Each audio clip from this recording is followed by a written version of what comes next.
Chapter 192 berjudul Perhatian. Audrey menganalisa banyak hal di kepalanya. Menurut The Hangman, Hilangos adalah serigala penyendiri yang melakukan apapun sendiri. Hanya dia sendiri yang tahu rencananya sendiri.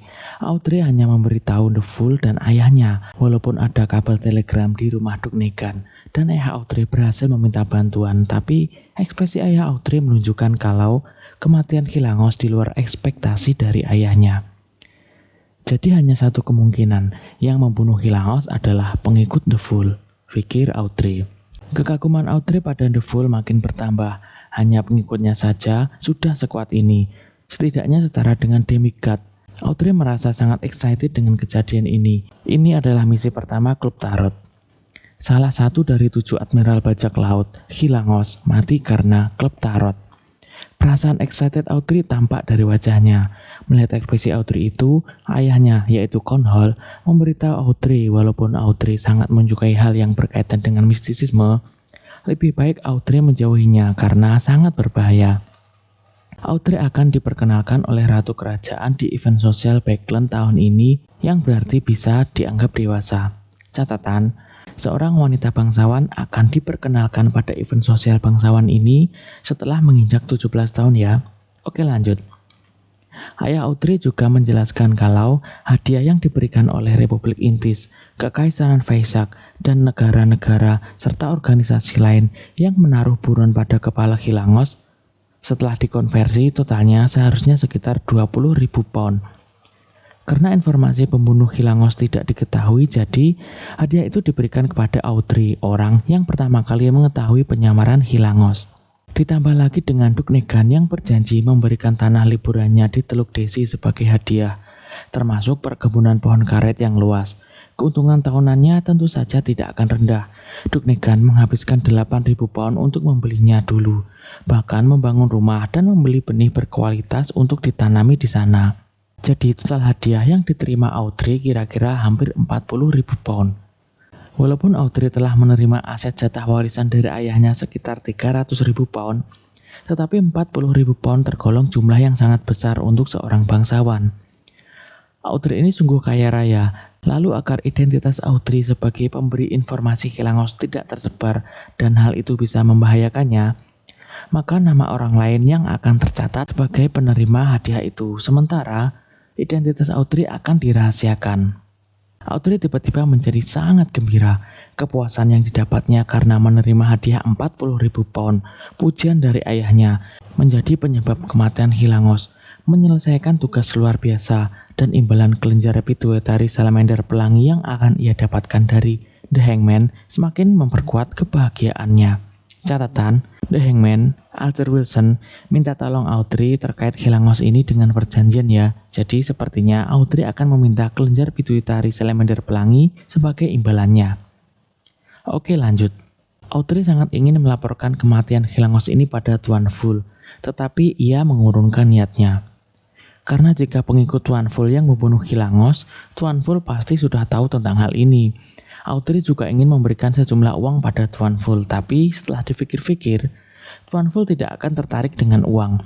Akhirnya Audrey memutuskan untuk mengumpulkan catatan buku harian Kaisar Rosel saja untuk Tuan Fool.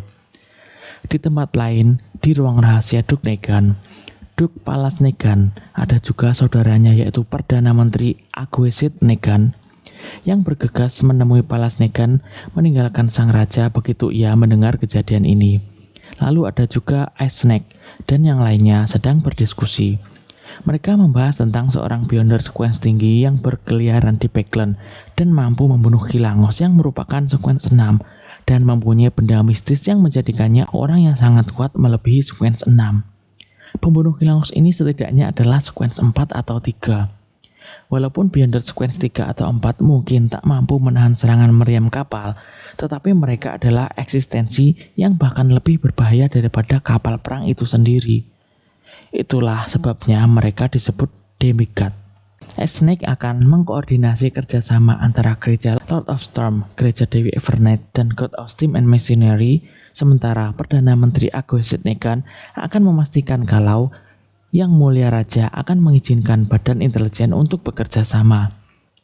Di tempat lain, di sebuah hotel di Northborough, Backland, Azik duduk di bawah lampu gas dan memandangi sarung tangan di hadapannya. Sarung tangan itu sangat tipis, seolah terbuat dari kulit manusia. Sepertinya selama sarung tangan itu diberi makan dengan daging dan darah, sarung tangan itu amat sangat berbahaya. Azik memandanginya sangat lama, wajahnya tiba-tiba meringis kesakitan seperti ingatan memasuki kepalanya. Ia lalu bergumam, Sepertinya aku pernah bekerja sama dengannya sebelumnya. Keesokan harinya di tempat lain, Glenn yang baru saja masuk ke dalam kendaraan umum kereta kuda dan menuju ke jalan Sutherland Street. Ia dari semalaman tidak bisa tidur karena penasaran dan menunggu kabar dari Nona Justice, The Hangman, atau surat dari Tuan Azik. Namun tak kunjung ada kabar yang datang. Ia tidak tahu apa-apa saat ini. Tepat saat kereta kuda hendak berangkat, Glenn tiba-tiba mendengar suara loper koran yang juga merupakan salah satu ciptaan Kaisar Roselle. Ekstra, Laksamana Muda Hurricane Hilangos tewas di Backland. Glenn tertegun sejenak. Ia segera merogoh kocek dalam-dalam dan membeli koran Tingen Morning Post. Banyak penumpang lain di dalam kereta kuda yang dinaiki Glenn juga membeli. Glenn membuka koran dan segera membaca judulnya. Bajak Laut Hilangos ditembak tewas oleh pengawal Duk di Backland. Hilangos tewas? Tuan Azik yang melakukannya? Glenn merenung dalam-dalam dan mengejek dirinya sendiri. Sebagai bos di balik layar dan yang memprakarsai pemburuan Hilangos, kenapa aku baru mengetahui kabar ini dari koran? Selanjutnya kita masuk ke chapter 193 yang berjudul Mendekati Akhir. Tulisan yang memberitakan kejadian yang menimpa Hilangos tidaklah panjang dan hanya memuat waktu, tempat, orang-orang yang terlibat, dan akibatnya. Seperti kata pepatah, semakin ringkas isinya, semakin serius situasinya. Glenn kemudian bergumam dalam hati. Sesuatu yang terjadi di Backland pukul 8 atau 9 tadi malam, kabarnya sudah sampai di kota Tingen pagi ini. Penyebaran informasi di dunia ini tidak terlalu lambat berkat kontribusi luar biasa Kaisar Roselle. Pasti salah satu bangsawan atau menteri yang menghadiri pesta dansa membocorkan informasi ini kepada seorang reporter. Lalu, reporter itu menggunakan telegraf untuk mengirimkan berita sensasional ini ke perusahaan-perusahaan berita di berbagai wilayah. Koran pagi biasanya disusun pada malam hari dan dicetak setelah tengah malam sebelum didistribusikan di pagi hari. Hanya berdasarkan berita ini, Tingen Morning Post akan mampu menjual 1000 eksemplar tambahan, dan itu hanya di kota Tingen ini saja. Pikiran Glenn semakin teralihkan sebelum akhirnya ia menjadi tenang. Karena Laksamana Muda Hurricane Hilangos sudah meninggal, itu berarti meskipun Tuan Azik terluka, lukanya tidak akan terlalu serius. Jika lukanya serius, dia pasti sudah ditangkap oleh Mandat Punisher atau pengawal Beyonder Duk Negan yang sedang mengejar Hilangos.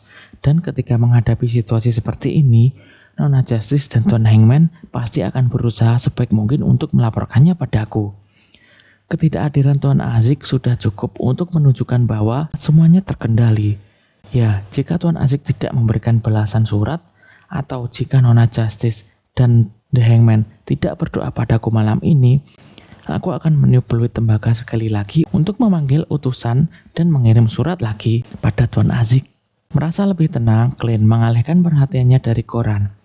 Ia lalu mengamati sekitarnya. Di dalam kendaraan umum kereta kuda, orang-orang yang mampu membayar untuk naik kendaraan umum kereta kuda ini rata-rata bisa baca tulis. Setelah mereka membaca koran ekstra tentang kematian Hilangos, mereka saling mengobrol dan berdiskusi dan menyebutkan tentang jumlah bounty dari Hilangos yang mencapai 10.000 pound. Glenn yang sangat suka dengan uang tentu saja syok mendengar jumlah itu. 10.000 pound? Jika saja... lupakan. Tak ada yang bisa kulakukan. Mustahil bagiku untuk mengklaim hadiah bounty itu. Pada titik ini, Glenn akhirnya menyimpulkan bahwa insiden Laksamana Muda Hurricane Hilangos telah berakhir.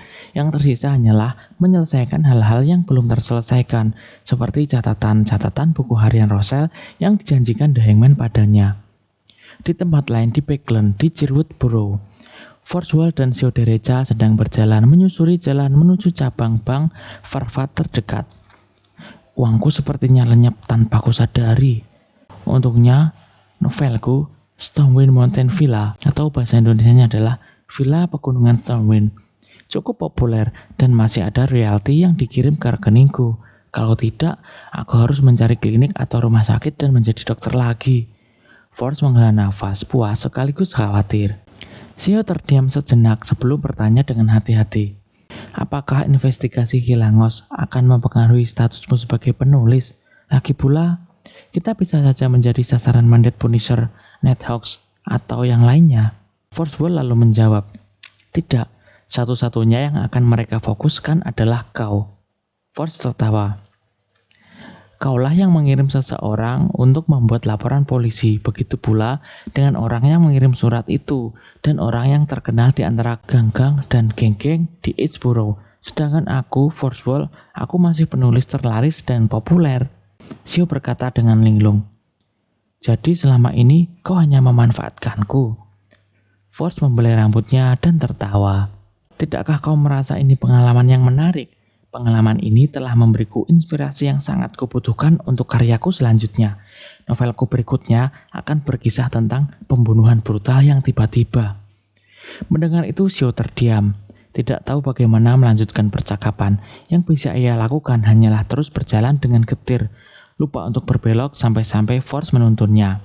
Pada saat itu mereka mendengar seorang loper koran berteriak, "Ekstra, ekstra! Laksamana Muda Hurricane Hilangos tewas di Backland." Mendengar itu, mereka berdua syok. Shio kemudian membeli koran itu. Itu adalah Tusok Times, salah satu dari 3 surat kabar yang paling laris di kerajaan Lone Kingdom. Membaca itu, mereka penasaran siapa orang yang memperoleh hadiah bounty 10.000 pound untuk kematian Hilangos. Sebelumnya, Audrey menjanjikan 450 pound untuk mereka berdua jika mereka mampu melakukan tugas yang diberikan Audrey untuk mencari Hilangos atau jejak Hilangos. Shio lalu berkata, siapapun yang menerima 10.000 pound itu pasti membuat orang lain iri. Jika aku punya uang sebanyak itu, aku pasti sudah menjadi sequence 7 atau 6 sejak lama. Tapi aku melewatkan kesempatan itu berkali-kali. Force juga merasa sedikit menyesal, tetapi ia mengingatkan temannya. Shio, jangan hubungi Nona Audrey sementara waktu. Biarkan dia menghubungi kita atas kemauannya sendiri. Terlalu banyak detail tersembunyi seputar kematian Hilangos. Mencari Nona Audrey secara tiba-tiba menempatkan kita dalam situasi yang berbahaya. Shio mengangguk terlebih dahulu sebelum berkata dengan heran. Bagaimana kau tahu aku sedang berpikir untuk menemui Nona Audrey? Coba tebak. Forswell tertawa menanggapi. Di tempat lain di perusahaan keamanan Blackthorn, Clint melaporkan hasil penyelidikannya pada Kapten Dung terkait seseorang yang diduga terkait dengan Lanifus, namun ternyata hanyalah korban. Saat itu Roseanne mengetuk ruang Dunsmith dan membuka pintu memberitahu kalau ada seseorang datang untuk memberikan sebuah misi. Sebuah misi? Sepertinya ini ditujukan untuk perusahaan keamanan Blackthorn, bukan untuk Nighthawks. Jadi siapa yang keliru datang kepada kita kali ini? Clint berkata dalam hati. Dun berpikir sejenak lalu berkata, kita bisa mendengarkan permintaannya dan menolaknya jika terlalu merepotkan. Ia merapikan kemeja dan rompenya sambil berjalan keluar kantor. Ia berjalan melewati sekat dan menuju sofa di area resepsionis. Clint dan Roseanne mengikutinya dengan rasa ingin tahu. Ada 2 wanita duduk di sofa, keduanya mengenakan topi hitam dan gaun tanpa tambahan warna. Salah satu wanita itu bertubuh gemuk dan berkulit cerah, wajahnya sepenuhnya tertutup oleh renda hitam topinya. Clint merasa familiar saat melihatnya, seolah-olah ia pernah melihatnya di suatu tempat sebelumnya. Saat ia mengingat-ingat, ia mendengar wanita yang lebih kurus di sampingnya berbicara. Misi yang ingin kami percayakan padamu adalah melacak dan memantau Nyonya Sharon dan menemukan bukti kejahatannya. Nyonya Sharon? Clint tiba-tiba mendapat pencerahan dan teringat dari mana rasa familiar itu berasal. Wanita yang tetap diam itu adalah istri anggota parlemen Maynard, putri pemimpin partai baru. Clint lalu bergumam dalam hati. Dia sulit menerima kematian suaminya dan tak mau menerima kesimpulan yang diambil kepolisian. Jadi dia datang ke perusahaan keamanan secara pribadi untuk melakukan penyelidikan lagi. Dia sampai bertindak sejauh ini. Clint menggelengkan kepala dan tertawa dalam hati.